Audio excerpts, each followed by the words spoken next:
Oh my goodness. And that's how it begins. Oh my goodness. Glug glug.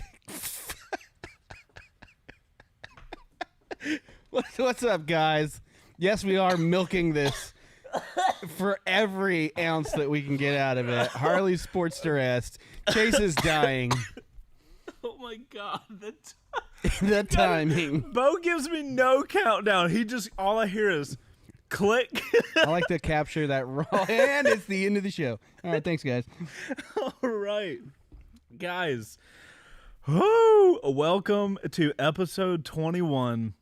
Live on Two Wheels. Fair warning. Yeah, give them the warning. This is going to be a shit show. Not even a technical shit show. This is like a, we've got the technical side down. We know what we want to talk about. We have done zero preparation. I have like 6 questions. So let's do it right. Yep. Guys, welcome to Live on Two Wheels. This is your weekly motorcycle live show. We are going 21 weeks strong and have not skipped an episode, so you can give us a clap by hitting the like button, especially if you're here live. Conveniently, this show is also available in podcast form if you do not like looking at us, and it is available on all of your favorite podcast platforms, including such favorites as Spotify, Google Podcast, and of course, Apple Podcast. And if you're listening on Apple Podcast, we would love to get a review from you. Appreciate that. Okay, today, ladies and gentlemen, there's no sugarcoating it. We are milking this thing as much as we possibly can. This is 3 weeks in a row. Come at me in the comments. I don't care. Yeah, but this has been... This is different because this is like the... Everything happened in the way it happened. We had no control about that. But today, we're not talking about what we think the Sportster S from Harley looks like or what the stats say. No speculation on this one. Bruh. You wrote it. Yesterday. Yeah, yesterday. I don't even know where I am or what day it was or is. I've traveled time. I have traveled time, ladies and gentlemen. I mean, literally, that's what we do every day. So that's how time works. That's a great. We're not. Okay, we're not going to go down that road. We are going to talk about the Sportster S. I literally just got back from the press launch. 5 o'clock this morning. My plane got here at 5 this morning. Heather and I. Is somebody cutting wood here now? Is that a thing we do at 5 on Fridays? Yes. Okay, yes, confirmed. All right, so we were wondering. So guys, my plane got in. Fighter. My plane got in at 5. Thanks, Bo. Appreciate it. Just go ahead. Plane gets in at 5. Heather picks me up at. Well, no, it got in a little after 5. She picks me up at 6 at the airport. We drove straight here. I dropped my footage off to Bo, went home, slept for 4 hours. Bo edited the press launch video. I think you just got done rendering it, right? Yeah, like about 40 minutes before this. Yeah, so I think we're going to post that tomorrow. It's going to go live. We're trying to hit the ground running because I know you guys want to know a lot, and we're going to talk about it today, but you guys are going to actually see the video tomorrow. Yeah. And we're going to talk about my experience. I think we should attack it this way. All right, because I thought about this. Like, oh, then what about people are going to watch the video tomorrow? I'm all like, screw it. This is like spoiler zone. I'm not scared to say stuff here that we say in the video. Right. I'm going to ask questions. We're going to have a conversation about this bike. And it is going to be a lot of the stuff that's covered in the video and the subsequent video that's going to come out about the review. But, right. I mean, you guys are the real G's. And yeah, the audience for the live show is super small compared to the I just noticed that it says episode 20 and not 21, so I'm going to fix that. What says 20? The title shows Live on Two Wheels number 21. No, it's my thing. Don't worry about it. Okay. I see what you're saying. So yeah, guys, our video will come out tomorrow, which the video is a whole different thing. You guys are going to actually see me writing and talking about it, whereas I'm just going to give you guys the information here. I don't think it would spoil the video for you guys because as you guys know my background. I come from the naked side. I come from the Nope, sports I'm sorry. side of right.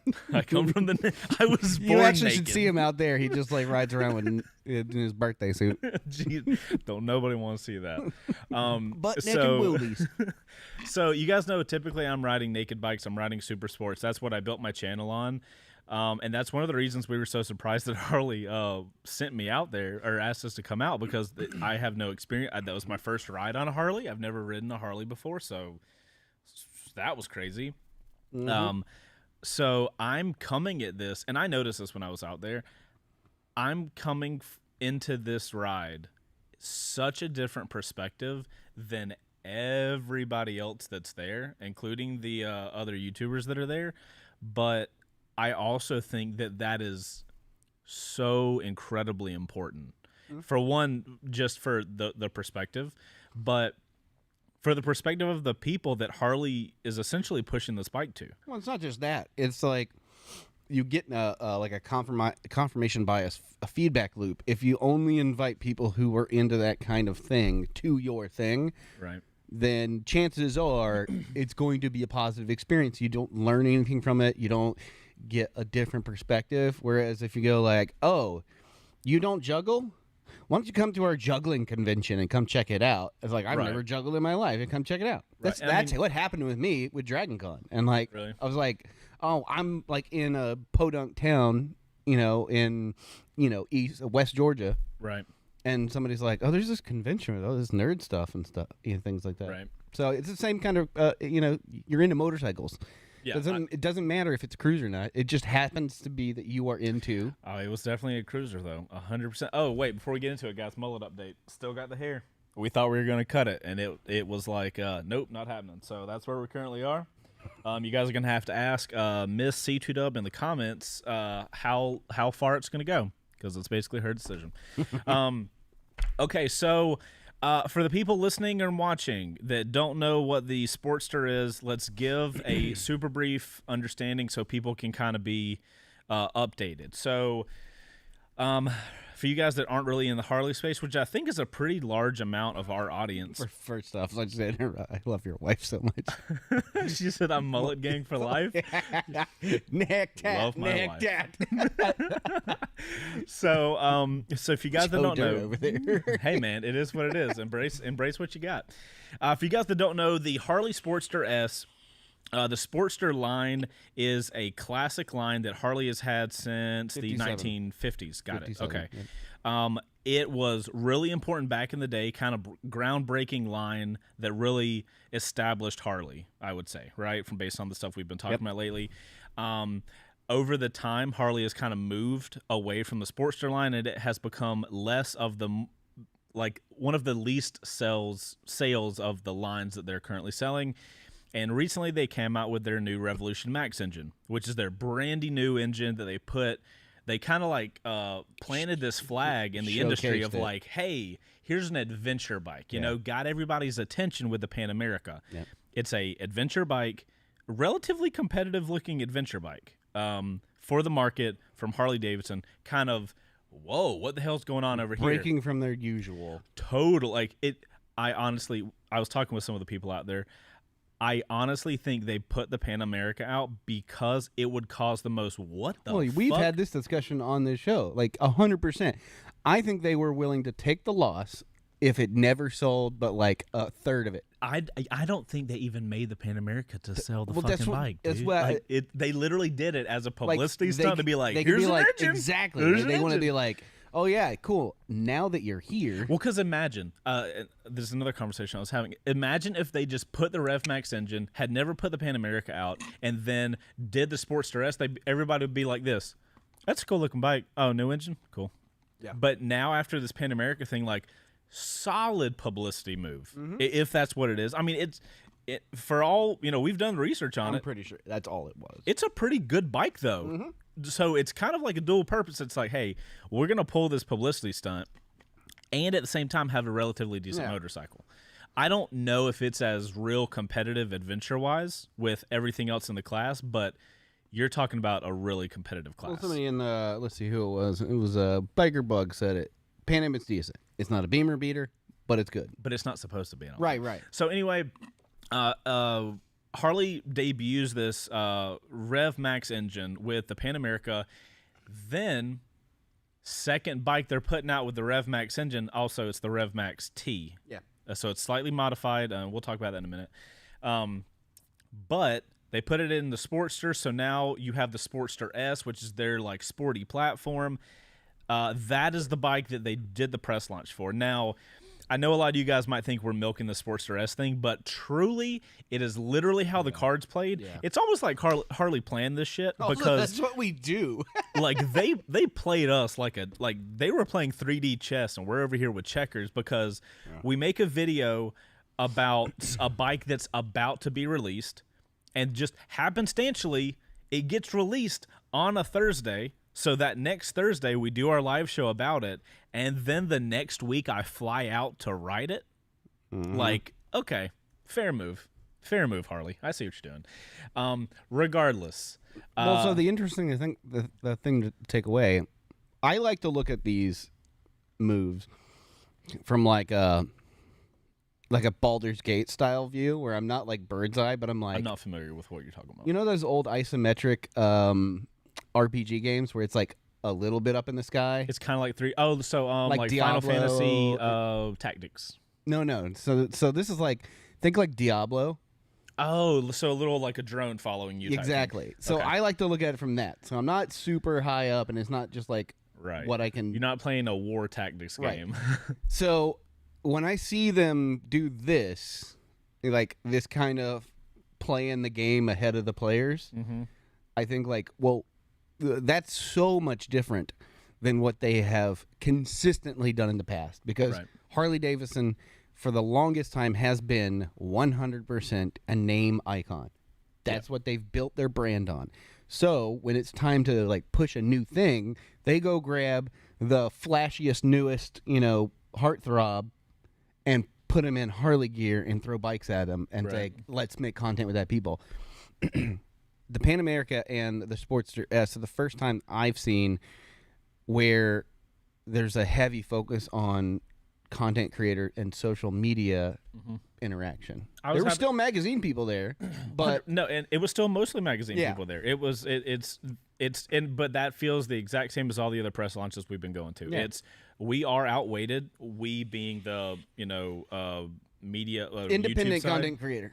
Yeah, versus the magazine. So there's definitely more of those guys. Yeah. But the fact that, like, how many press launches have we been to? And, like, YouTubers are fucking in every one of them. Yep. So there's definitely It that. might be a little light at the end of the tunnel. Like some of the higher ups are going like, we have to adjust Right. the optics of our company because we can't carry it forward on name alone, because name holds less weight than value. Okay, so I was out riding the Sportster S yesterday. Flew out to LA. Rode all day. Woke up at 6 LA time. I think we got back to the hotel at 3 LA time. Yep. I went to the airport at 7 LA time. Got here at 6 this time. Yeah. So that's been the trajectory. That's So a lot of stuff in such a short time. yeah, we like, bro, There's we a were lot of first for you. yeah, it was a lot. So yeah, if you guys are listening or watching and don't know, I've ridden cruisers before. Obviously, we built a bobber on season 3 Wreck Bike Rebuild, and I think if you dig back in the archives of first rides enough, I might have ridden 2, maybe. Yeah, And that's my bike stretching doesn't it. count. You just rode it around your neighborhood for a Yeah, second. Because you were so- like, big bars, that's hilarious. Right. So my experience, I don't remember riding a motorcycle with forward controls. And from what I understand, from what everybody was telling me, the forward controls on the Sportster S are not forward. They're like semi-forward. They're not like full leg extension type thing. Very few forward controls are. Oh, okay. Right. So that's the thing. But that exactly this, I don't have a lot. you didn't have to- a frame of reference for Yeah. like forward controls. You thought you were going to be like I thought my legs were just going to be all the way You're going to be extended. lawn chairing it. Like, Right. I'm on the beach. So I did ride the mid-control model that the Sportster S is offered in. Yeah.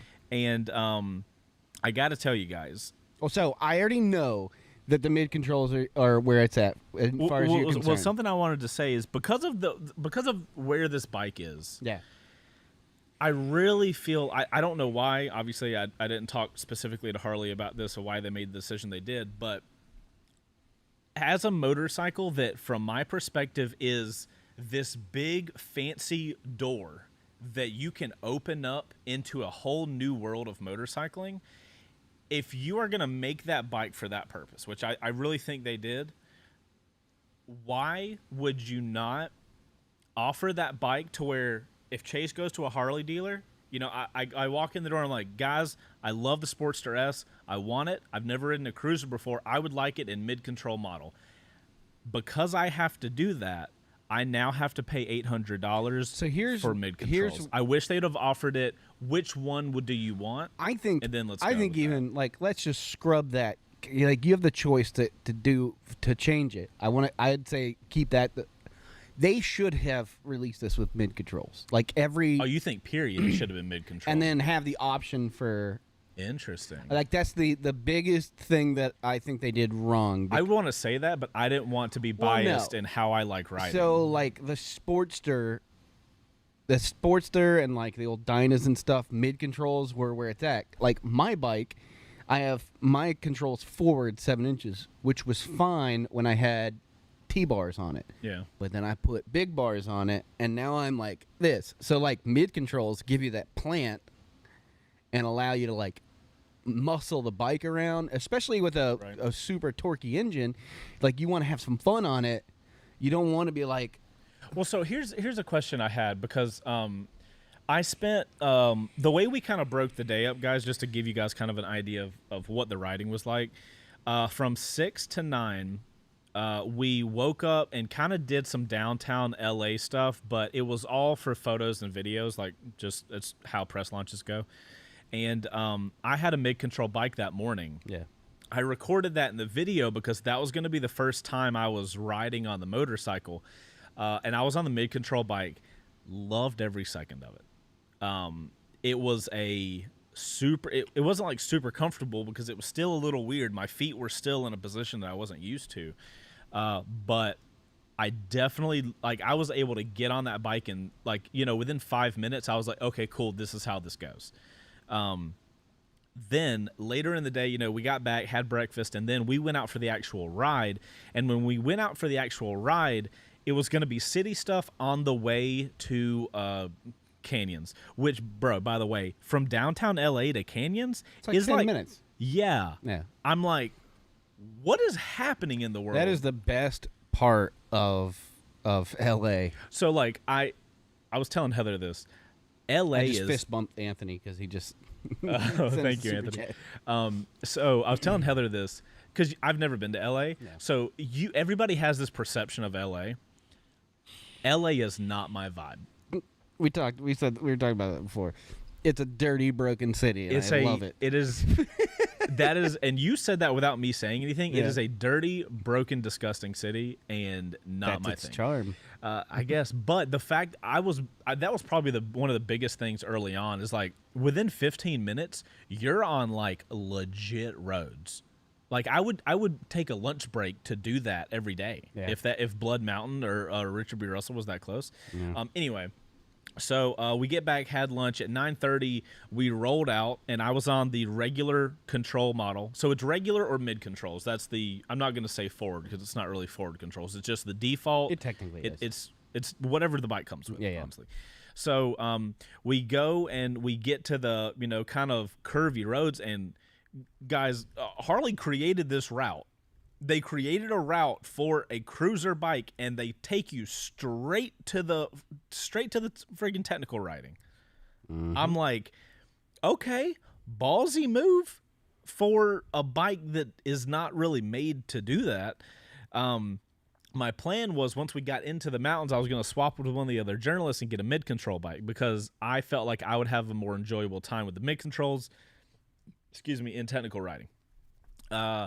what ended up happening is I rode the mid-control bike very little, and I was actually on the regular control bike You get to do a mountain majority run of the day. on like a quick mountain run on one. I got to do a media turn. Yeah. So we stopped at the top, like, it's not the top, but like we stopped about halfway through. All the camera and video guys set up, and it was like this one set of turns. It was like 1, 2, 3, probably 4 turns. And you just do that, you know, I think we did it like 7 times total, like there and back. I did literally one run with mid controls. And I can tell you, like, we can go ahead and knock this out now. Coming from a sport perspective, mid controls, what they do for you, they don't give you any more lean angle. You get literally, you can lean the bike over exactly the same amount versus mid controls and regular controls. The thing that you get with mid controls, at least from my perspective, You dig your heels is a ability to poise yourself on the bike easier, because when your feet are out front of you, you're counterweighting. and you can actually move around, so because you can't hold on to the bike the same way, so you have to use the rest of your body. That's the biggest difference riding a cruiser to a sport bike. Is yes, you can clamp on with your thigh in like turns and stuff, right? But like for the most part, you're using your legs, Right. for all of that. Well, so balance. another thing I wanted to ask you on the show, that, you know, being in the regular model bike, I found myself having a hard time figuring out how to have my feet on the pegs. So as a sport bike rider, it's, you know, if this is my whole foot and this is my peg, my foot's like this the whole time. Yeah. And that's just the way my leg tucks up. And that's why the way I like it. In the mid controls, I could do that. Just the ball of my foot was on the peg. But with the forward controls, I find it easier to use my heel. I moved it all around, and and then I tried to have my foot angled. I tried to have my foot flat. I don't know how it is for other people. For me, on the Bolt, I put on my turning foot. I will slide my foot up to its heel. The exact opposite of what you do on a sport bike. I would go this. I tried that, and that works for me. It may not work for some. And this other bike people. is a little like this bike. It's I've seen a lot of comments about people talking about how like clamshell it is, because you're not really that far for it. No, you're not. It doesn't feel like that. But I did notice that as I was trying to figure out my foot position, my foot would kind of like, I don't know if it was the vibration or the angling, but my foot started to get like tingly, numb shit. Like, I mean, keep in mind, guys, we were riding for like 9 hours. Yeah. We did a lot of riding, and I was in a position on a bike that I'm not familiar with. But I think that has a lot to do with it, because my Bolt will literally shake your fucking teeth out. That's probably what it was. And you just get used to it. You know where the hot spots are, because I mean, you got to think a foot peg's just attached to the frame. So Right. any vibration, and the suspension travel on the Sportster is small and tight. So it's like your road vibrations in fucking LA, notoriously shitty roads. Oh my gosh. So like I imagine a lot of that's what you're feeling, and it comes with the territory of learning. We should probably note, because of the way you're able to talk right now about the bike, it sounds like you were there. So No, guys, I was not there. Bo has already edited the entire press launch video, so he's gone through my entire day. Yeah. So if you guys notice, Bo's able to talk about this bike as if he rode it. Yeah. The dude has literally spent all day watching videos of me riding it, talking through me riding it. So Yay me. good job, dude. You knocked No, that out. I was so jealous, and I saw the photos of you guys at the fucking LA River, and I'm like, that's on my bucket list. I want to ride a motorcycle in the LA River, like fucking Terminator 2 style, where I'm just like fat boy, just. Okay, please, if we ever get that opportunity, I will make sure. I would love to do that with a camera car, because I think that shot would look so dope. So here's, like, since we're talking about suspension, Yeah. I've told you guys, I have a bad back just because nature. Yeah, you got rocked one time. But did you see that? Boy. Okay, so the rear suspension, I don't know if this is normal or not, 2 inches of total travel. That is short for even a cruiser. Like, Okay. But not by much. But you got to think it's a matter of perspective, like percentage-wise. Like, most shocks will be like 3 to 4 inches. So it's not that It's not terrible. horrible, but like, Okay, so that means they have to tighten it up. right. So And I saw it. I from will from Bro. other. You were behind somebody, and I could see the back end of their bike just going. right. So I don't know if downtown LA's streets are terrible. Yes. Okay, well, there's that. So the rear suspension is personally far too tight. Yes, and I guess it has to be because of how much travel, but dude, when you're riding on a street that's just constantly bumping, I had to stop talking sometimes because I couldn't fluidly talk and do like this sometimes. But the front suspension, bro, when we're in the freaking canyons, I felt the bike so looked okay. planted. I felt so fine. That's one of the questions I had, and I kind of know the answer. Me and Brian were talking about this earlier about cruisers. Like, cruisers typically have bigger tires for the most part, right? We'll get into the tires. So let's keep up with the suspension because the tires are actually like it's a surprise. 525, so I want you to keep that in mind. Oh my good God. Okay. I was trying to move the whole show along. I appreciate and you it. just totally shot me down. Well, so I want to hit a few things. Yeah. So the rear suspension, I don't know what they can do about that, but mine was so hard that I was on the LA downtown, not good. Yeah. In the canyons, felt great. Then on the highway on the way back, the thing Bo was talking about, I see a rider in front of me. You know how sometimes you see a car just be like boop, and you're like, oh, there's a bump coming. So like my body knew that there was going to be a bump coming. Guys, this thing hit this bike so hard that I felt the road all the way up through my spine and into my head. Like, it was literally like my whole body was just like, he where? audibly winced in pain. Yeah, He goes, he sounded like an NPC getting hit by an arrow. Dude, totally. Like, I wasn't trying to make noise. Like, that is how much of a just that was. It was rough. Some of that can be taken out through the adjustments and stuff. Right. So you just have to like fine tune it. Yeah. So also notoriously crappy roads out there. So right. So I'm not saying it's like, don't buy a Sportster because of the suspension, but that's just something I experienced. Yeah. The flip side of that, in the canyons, which is where you would not take a Harley typically. I mean, you would, but it would be on a like, hey, we're just going to cruise through this fun road. It would be a super chill ride. Right. It's not, but like, this was like, hey, we're going to go to the canyons. And then there was like a talk before we went down through the canyons of like, hey, ride your own ride because the guys on the front, they're going to be riding their ride. Also, there's a sheer cliff that it's hundreds of feet tall. I have a photo. So don't die. I have a photo I can show you that Ride I sent fast, Heather. don't die. Bro, in our mountains, Yeah. I mean, there are some places where it's a sheer cliff, but most of the time it's you could tumble down the whole thing. These things are like gone. It's not just that. It's the fact that like, and it's all dry rocks. and I've seen this with my own eyes. In Blood, if you go off the mountain, there's a good chance two things will happen. Either you pachinko down the fucking mountain through trees, or one of them stops your fall. So, like, you've got a chance. If you go off the cliff, it's like when you were in Arizona. Tortilla Hills, or whatever the hell it was called, right? Like, you look off the edge, and it's just like, oh, that's Red Dead Redemption. That's just a sheer cliff of dusty hurt. Right. It's all it is. So, yes, the suspension is adjustable, correct? yes, the suspension front and rear are adjustable, and it's like a Showa suspension. It's like a serious level of suspension. So it felt good in the mountains. I was super happy with it. Now, talking about the mountains, we were talking about the tires. So the tires look huge, but they're not. And I posted a photo. I used the wide angle on the iPhone camera, and I had a specific photo I wanted, and it just happened to be at that angle of the lens where it made the front tire look so stupidly big.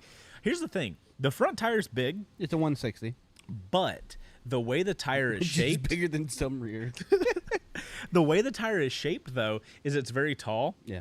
So what that translates to while riding it is when you dip into a turn, It locks. it falls into it and you're solid.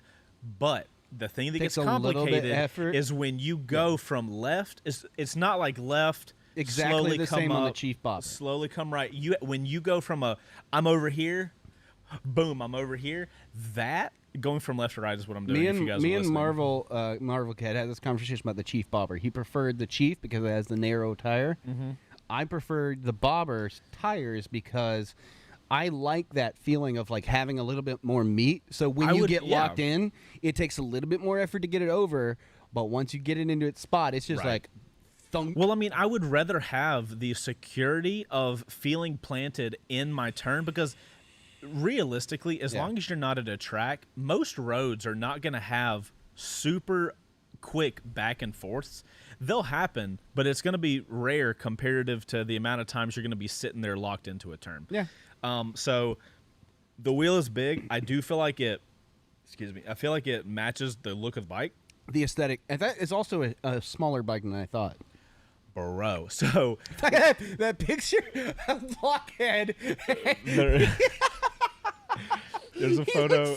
It's so massive. He like comes up to his thigh. Like he just looks like Eddie Hall walked in and picked up a kid's bicycle. Well, so check this out. This is so I got to the hotel. And I had gone down to the lobby because I was going to find where the like press room is, the presentation was going to be at. And there in the lobby of this hotel, there was like this big table that, you know, if you wanted to sit at and do work at, you could. I had not seen the motorcycle at this point. I had literally been dropped off like 10 minutes beforehand. And I saw a person roll a bike out from the back of the lobby into the front of the hotel, and to do that they had to go through the lobby. So it was I was here, there was this just regular freaking dinner table, and then the bike on the other side. I saw a peek of the motorcycle, and then What's that it little was thing? shorter than the table. So all I saw was the person holding something, pushing it under a table. It is so small. It's much smaller than it looks in the photo. But when you're on it, it do not feel like small bike. There was one time we were in I had it in S mode, which is their like sport mode, fast mode. We were in traffic. How is that, by the way? What? Their sport mode. Oh, all right. Let's hit the modes real quick. They've got rain, road, sport, A and B. A and B are customized. You can customize all the RDS stuff. Everything. Oh, ABS, awesome. traction control, cornering ABS, cornering traction control, power. You can control the engine braking. I didn't mess with the custom modes because I was kind of hopping bikes all day between the mid controls and the regular controls. If you're lucky, you don't have to use any of those things. Right. You know what I mean? So I just put that thing in S mode. I started the day in rain, and then rain mode. That I can say that for the modes, you know the modes. Rain mode, that's what you want when it's raining. Super subdued. Super subdued. Traction You control, put that thing in road everything. mode, it's average. You know that you can tell that you're not getting everything out of it, but I mean you can get up and go. But bro, if you have that shit in S mode, so we're going. I think we were just leaving lunch or something like that. So we were in an area where there was a little bit more traffic than normal, and there was this car in the right lane. All the people in front of me had their right blinkers on, and I was like, oh, we need to get over. And that car was doing the thing of like everybody had their blinkers on, but it's like you can see that there's 10 motorcycles riding together. Dude, just be the dude and slow down a little bit. So they didn't do that. Me being from Atlanta, I'm like, okay, if you're not going to, I'm going to make you. So I guess I had never given the gas a hard hit because we were riding in the mountains. I'm not going to like hit the throttle hard. I'm going to ride smooth. That was the first time I hit the throttle hard, and in my head I was like, "Ooh, fuck!" Like I did not, I was not physically ready to get like that is yanked back. one of my favorite and least favorite feelings. It happened on the FTR. I put it in sport mode, and I was playing around. Me and Blockhead were just like, "Brim, brim, brim," and I heard him back behind me drop a gear, and I was like, "Yeah, fuck it," and the whole front wheel just goes, and popped up a little bit, and like.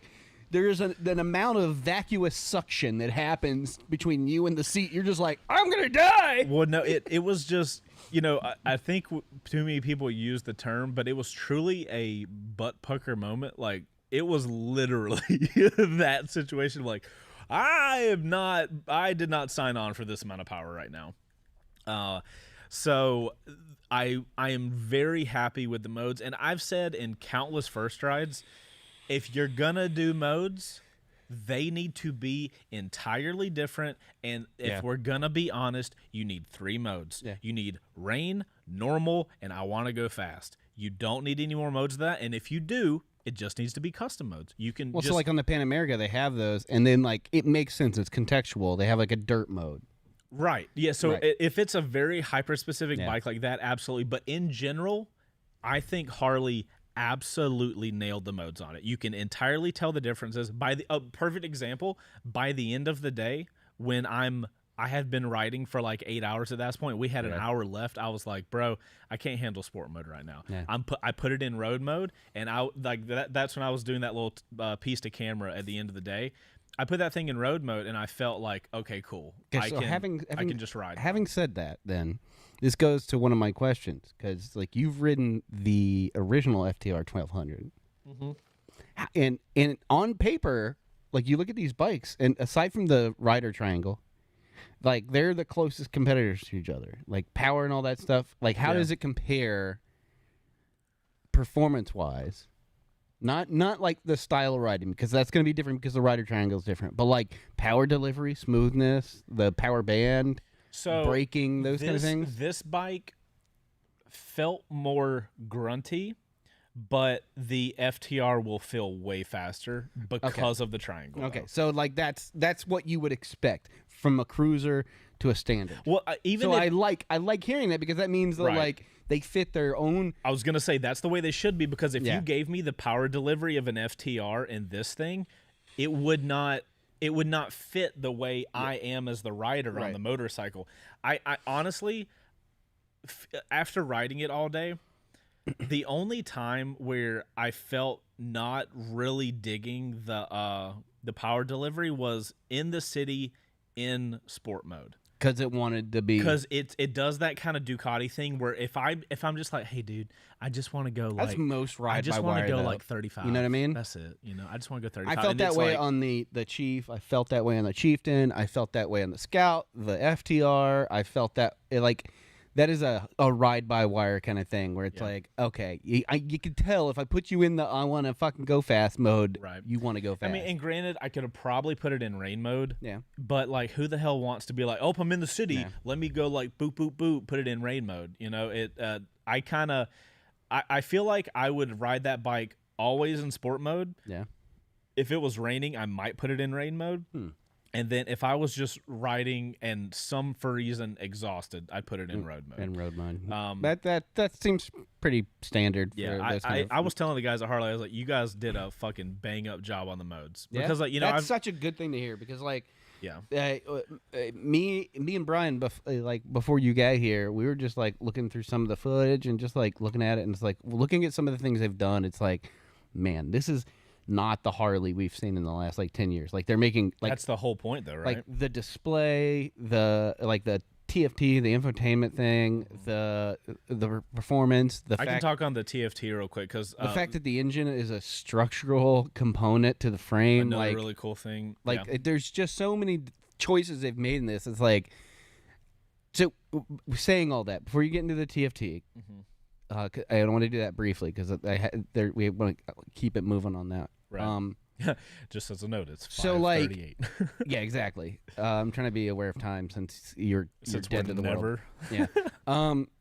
Does it seem to you? Because like one thing I kept saying to you is like fit and finish on a Harley for cruisers is, in my opinion, better than most. Okay. Like they spend a lot of time making sure the lines are good, and the controls make sense. Like everything looks good and solid and things like that. Right. Nothing seems typically like pulled off a shelf. Like everything seems purposeful. Right. It seems like they made the design choice to do that. So my question is, with all of the tech, does it look like they cheaped out on stuff, or is it one of those things where they're just like, okay, the Harley tax is dumb. Let's see what we can do to like give people a good bike with the same quality, and more modern technology and ideas.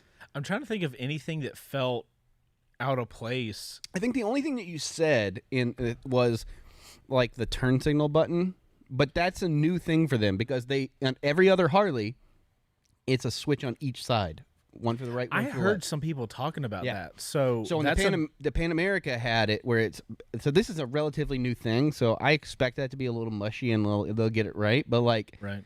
all the other buttons seemed very very like. Yeah, the only thing that's coming to mind, honestly, and like it didn't get into the video, but like I spent a lot of time walking around that bike, feeling on stuff. The only thing that comes to mind of that felt kind of like I wish this was better, and this happens with super expensive motorcycles too. I didn't have that tactile click.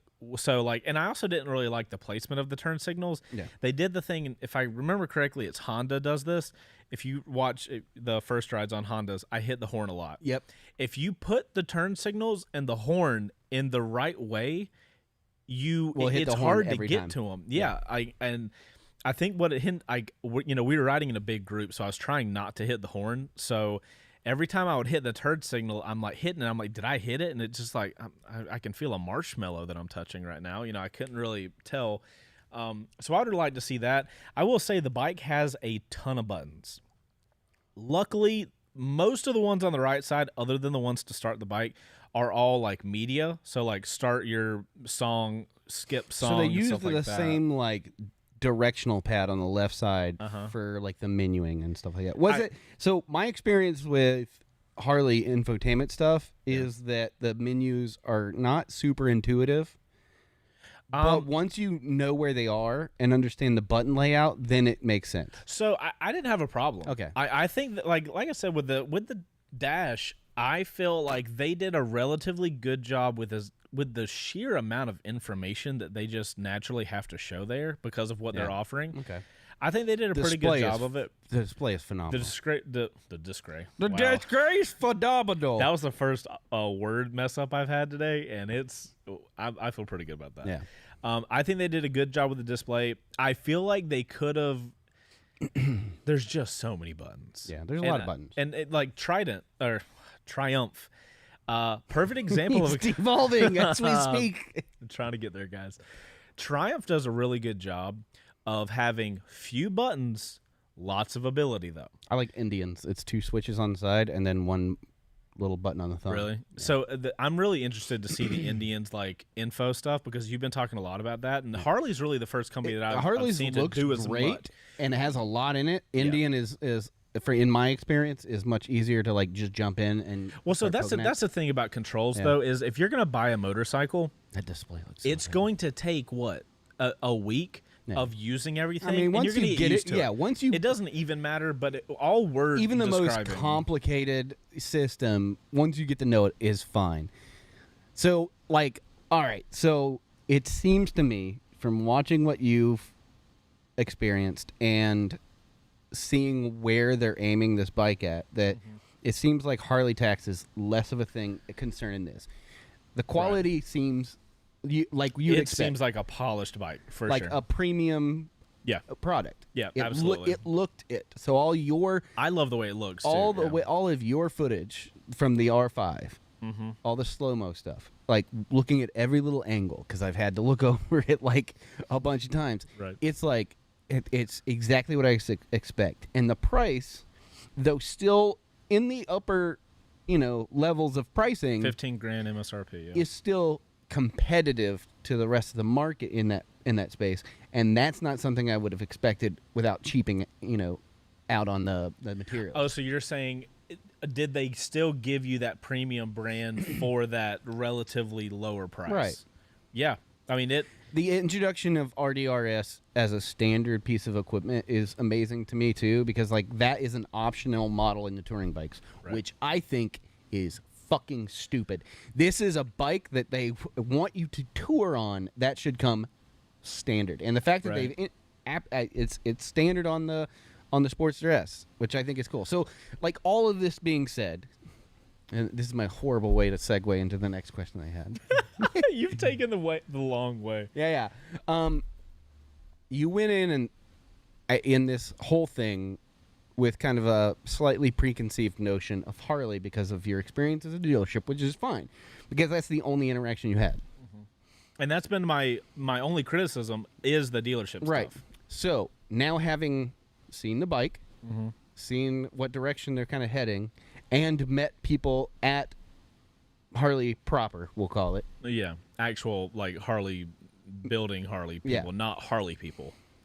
How does that change your view on Harley as a company and cruisers in general? Like, does it give you like a little? Is this your window to say, hey, like, I could see now. I know what to look for. I can see. I got a little. So peek. it's interesting because I will say this: after riding the Sportster S, I personally, me knowing the type of riding I like to do, I have no interest going any farther down that cruiser line. I like calling this thing like a muscle cruiser. I don't know what the industry term or what people want to fucking call it.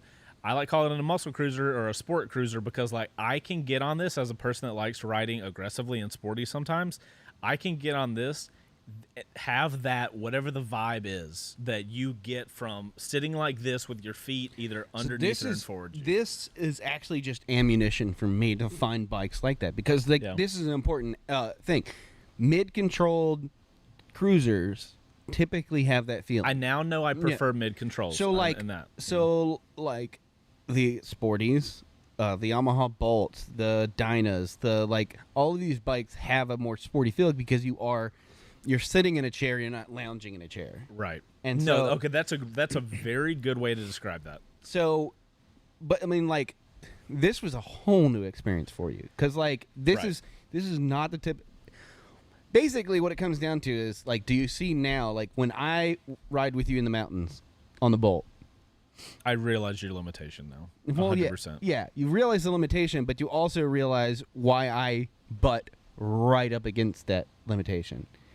That bike is built for a specific thing. I can push it to a very specific point. It is further than most people would like to push a bike like that.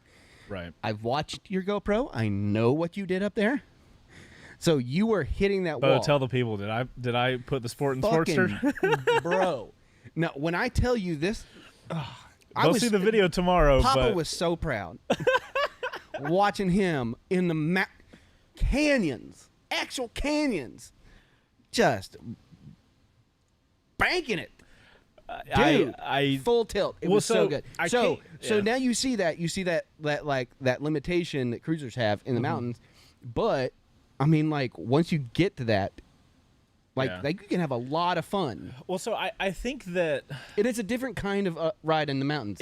So you can't go into the mountains thinking that if a R6 is in front of you, you can follow them. You physically. There are people that can, and I've seen it. There is but even that's a person that's willing to go way the fuck past the limitations. So you can have a professional rider and I'm talking like Wyman professional rider. Yeah. You can have one of them on a Sportster S, like upper echelon rider, and you can have a middle level R6 rider, and the Sportster S might be able to stay with a middle level R6 rider just because, and that is not a hit on riders, that is a hit on physicality. That bike can only physically go over so far to carry so much weight for a turn. I wholeheartedly disagree because I've seen it with my own eyes. I'm talking about specifically the Sportster S. I'm just saying in general. I've seen shittier bikes beat better sport bikes. I'm not saying that because can happen. What I'm saying is I think you're coming from a person like that was your first time pushing out there. Mm-hmm. But if all you did was ride those bikes, there's a guy up in the Tail of the Dragon who fucking smokes people while he's on a Goldwing in a full race suit. Like, and those are people on R6s and Aprilias and shit like that. Like, it's not the bike's limitations. It's the person who's riding it understanding those limitations and where they can push them much better than a person who has no limitations but doesn't know how to get to where their limitations are. The sport bike if equal players are on the field, sport bike's gone. But if you're selling me a guy who's placed first in at least 2 out of the 3 last races for King of the Baggers, couldn't beat any of us on a sport bike, I highly doubt it. Okay, so you know what I mean? I think there's a misunderstanding with what I'm saying. And maybe it's at what we're considering. I don't care if a person who goes to track day like once every 2 weeks on an R6, if you put a professional rider on nearly any bike, no matter what the limitations, bro, it's done. Okay, so I disagree. It's done. I've seen it. I've seen it with my own eyes. If you take a rider that does, let's just say that does 2 track days a month and feels and is a very confident rider, has gone to stuff like Champ School or something like that, and I would consider like a middle to upper class rider, a street rider. You can put whoever you want on a. I mean, your experience is your barometer. I'll give you this at least that. But I've seen with my own eyes, like riders like fucking shit up on cruisers. I'm not saying that can't happen. Dude, my buddy Buzz outran people on a Softail Heritage. Sure, his exhausts were as sharp as daggers at the end of that day, but like, bro, it's not about the bike. It's about understanding limitations of the bike and how to overcome some of those limitations. And that's like when I ride up in the mountains on the Bolt, that's what I'm butting up against, and I understand. I think I remember you were on the Street Triple, and you just kept hearing this noise through my headset. You're like, what the fuck is that? I was but like, you do realize there's a physical limitation to how far things can go. Absolutely physical limitation, but you can overcome some of those physical limitations with physics. Like they taught you, stop trying to lean your body over, start leaning your body over. Right, but what is the R6 rider going to do when they can, not only their bike can lean over, but then they can lean off their bike? I'm just saying, I've seen it. You with get my both sides though, right? I understand what you're saying, but Okay. I'm saying that your perspective is your experiences are your barometer. You're going by what you've seen, which is riding sport bikes nearly your entire career. What I've seen, being around cruisers, it's a much different story. I mean, dude, I've been smoked by somebody on an adventure bike in the mountains. I get it, Bro, but like, there are people on Groms up in Blood Mountain. I mean, they are not. it's not the people on Groms at Blood Mountain. It's the people on the dirt bikes, supermoto guys. Boy, Now that's where physicality becomes like, do physics matter to you? No, that's okay. So the whole point of saying all this is the Sportster S is far more sporty than I think a lot of people are going to expect out of a Harley. Yeah. And if you ask me, I don't look at the Sportster S as my first experience on a Harley, because I see the Sportster S as my first experience on the new whatever word you want to use, the new era of what Harley is going to try to do to grab a new market. Yeah. I still honestly am going, as a YouTuber, am going to find an older Harley, or I'm going to use the word regular Harley with air quotes. Yeah. I want to find a regular Harley and I want to ride that, and I want that to be my riding a Harley for the first time, because honestly, I think we should do it in a way that kind of makes sense for the age bracket and the style of riding. So like a lowrider S. So a Blockhead's bike was once upon a time a regular ass Right, lowrider totally S, and is too. now Goldzilla. But you get what I mean, though. Like, yeah. I don't think it would be fair to Harley to no. be like, oh, this is my first ride on a Harley. This is my first ride on a Revolution Max bike. This is your first ride on them trying to bridge the gap and like introduce something new and Well, cool. so something I've noticed that, like, I think Harley is doing a really good job. You know, we talked earlier about their marketing shit, about putting the Pan Am out first. And I've noticed in my comments, because I've been posting photos and shit like that of the Sportster S. Excuse me. There have been a lot of people that are like, hey, this is the first Harley I've ever been interested in. I even told the guys at Harley this. I told them, guys, I've never ridden a Harley before, and fully transparent. I mean, you know, I have a honesty issue. I'm a little too honest sometimes. So I'm up there talking with the Harley people, who were freaking awesome people to hang out with. Ooh, Softail and is a good choice. so I'm telling these people, I was like, look, no shade to you guys. I've never ridden a Harley, and I have no want to. Yeah. Like, that is just not my ride. But this Sportster S, even if you don't, I don't think they should So take from like the a RevMax. business perspective, I don't think they should take this RevMax engine and Yeah. put it in everything. Yeah. I think they just need to understand that this RevMax engine fits the stuff that people like my side of the motorcycle industry want. And from what I'm kind of seeing, regular Harley people, the people that like what Harley's been doing, don't seem to be super into the RevMax stuff.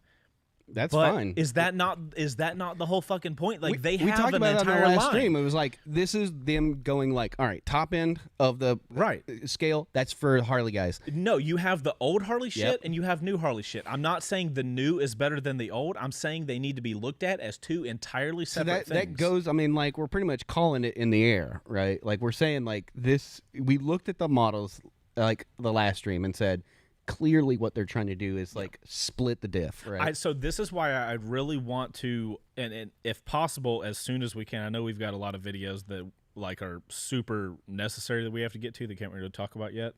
But while I have this like recent RevMax engine experience, I hope the only way we can really do it is if Mountain gets a Harley in. But I would really love to ride How do you that. feel about subscribers? I try not to do that. I don't really want to go down that route. If we had to, I guess I could think about it, because the last time I borrowed a bike, I bended into a taxi. So, I try not to do Full that. send. Full send it. All right, last question. Okay. Last question. How much? Oh my god. How awesome are John and Jess? You two people are good people. Yeah. Yeah. It's it was good to. Jess is a nice lady. It's also the thing I love the most is that it's nice to be around people that understand the trials and tribulations of YouTubers, because I talk to you guys all the time about like, we'll put a lot of energy in a video and then it'll do terrible. And then we'll make this random video, cross helmet unboxing. Oh Lord. Oh, sorry. Don't remind me. And then it'll do really well.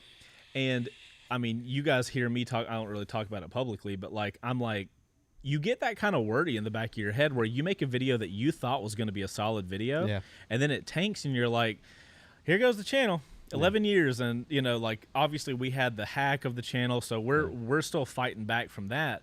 But I was talking to them about these type of things, and they're just like, yeah, that happens to us too, where we'll put a video out and it'll tank. We'll put a couple videos out. Made some friends up there. Well, it's like, it's just good to hear that like it's not just us that have these problems. Yeah. I don't know if it's the industry okay, or so what. we've talked about this internally, and I don't have any problems sharing it out loud, because it's not like, I don't know, gonna pull back the curtain a little bit, but like we've been so focused on creating content and building this into what it is right now, that we've kind of put ourselves on an island. And we have, but the thing is, though, like when you go and you're like, oh, I left the island, and then there's somebody over going like, oh, our island's fucked up too, and you're like, whoa, what? Well, so here's the cool thing though.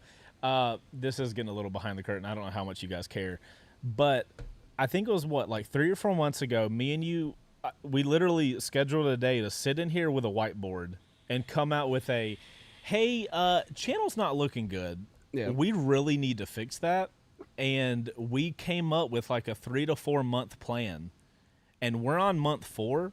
And I would say honestly, right now the channel is like 95% to where it used to be pre-hack. Well, it's also nice to see that our efforts, like, while also not in vain and are working and helping, are also like the experience of other people in that aspect. The thing I took away from meeting both Blockhead and her two wheels is like, one, they're just genuinely some of the nicest people I've met. I loved hanging out with them. They were great to talk to. I instantly clicked with both of them. Right. But it's like they're two people who take this as seriously as you do.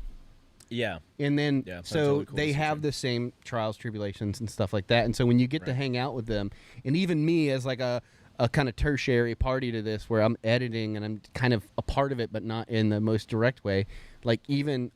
like that doesn't keep me from experiencing the problems that we have. No, I mean it's all an affected open by it. shop. Yeah, Right. we all talking. So about like it being able to like talk to somebody and they go, oh yeah, that, it's like, oh, we had the same bullshit happen to us. yeah, here's a possible solution. So I'm glad you got to meet them. I'm glad you got to meet Blockhead.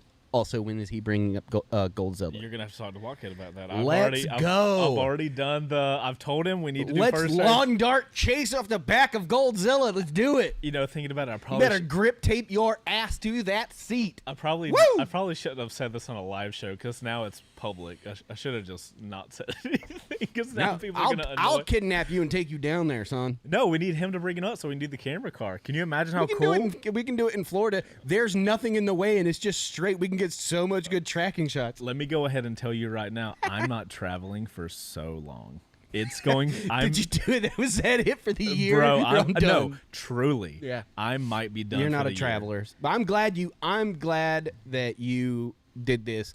I am upset that I didn't because it looks so much fun. It is such a bow bike, y'all. Did I just do a chase? It looked so much fun. It looked like so much fun. You did. But I'm glad you got to do it because this. I mean, anytime that we get to like introduce you to a little bit of the side of like what I'm into. I feel like ever since we've started the Live on Two Wheels, cruisers have been getting more and more of a thing that the channel could incorporate. Yeah. I will say, I don't know how Harley is with doing press bikes. I don't know what their fleet looks like, but I would really love to get a Sportster S in here because I think, I mean, you already talked good about Harley, but I think you would really enjoy that bike just because of the way it squats and fits. Well, that's one of the reasons I love the Scout is because I love that bulldog kind of thing. And I mean, best case scenario, we'd have a Scout in here and we'd have a Sportster S in here, you know, or, I don't know. There's a lot of content. I'm gonna ask Harley if we can get some press bikes. Don't worry, if I end up getting a new bike, I'm gonna force you to ride that.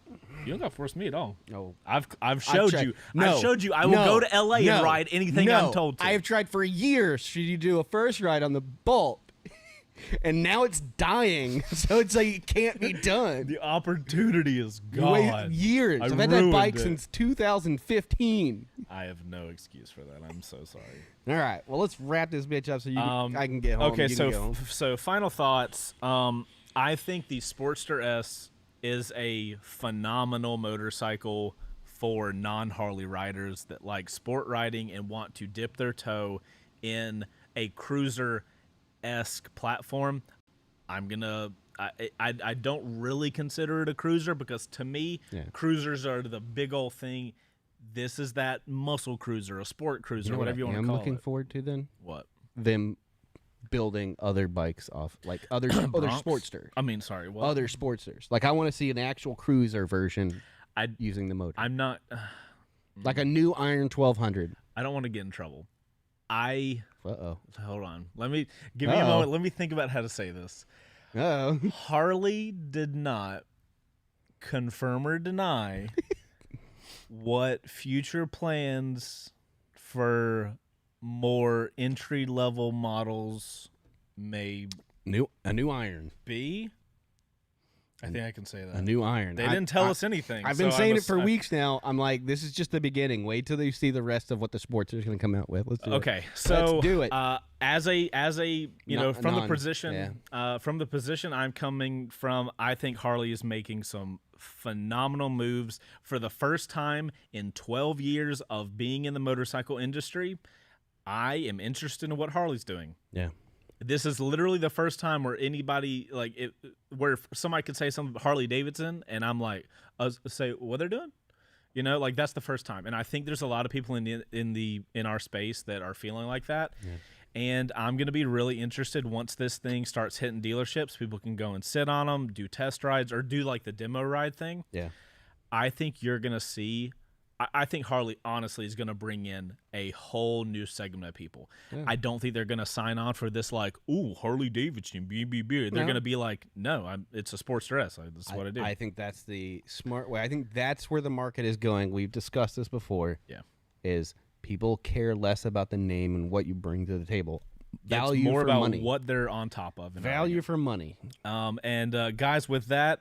Cheers to the last Harley Sportster S live show. Oh, that looks really gold. That does look really gold. Okay, so that's 3 episodes in a row. That's all we've got, guys. We're done. We're done. We're gonna end it with unless we get one in here. Yeah.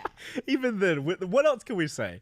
You guys tune in tomorrow. We don't typically put videos out on Saturdays, but we're gonna publish the press video tomorrow, and it's not a review. Based on how we grabbed all the footage and the assets that they got some really cool assets. Yeah. What we're gonna do is we're gonna do a press release video, a press launch video. I'm gonna take you guys through what I experienced through that entire day.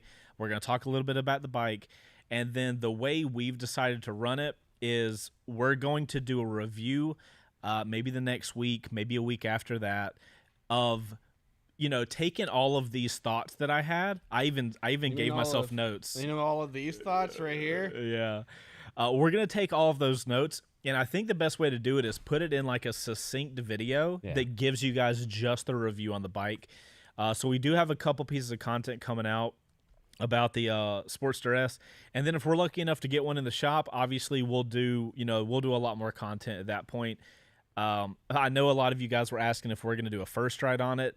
And I'm very particular about if I call a video a first ride, it's going to be our first ride status. And we can't do that unless we have one in the shop. Yeah. So anyways, guys, hopefully y'all enjoy the video. Hopefully you enjoy the live stream. Thank you for listening. Thank you for watching. If you guys are still here on the live show, make sure to hit that like button before you head out of here. Yep. And I appreciate you guys tuning in on a Friday. I know it's kind of off schedule. Next week, totally normal. Thank Jesus Christ. We will be back. We won't be talking about the Harley. We will not be talking about the Harley Sportster S. We will be here at 5 p.m. Eastern Standard Time on Thursday.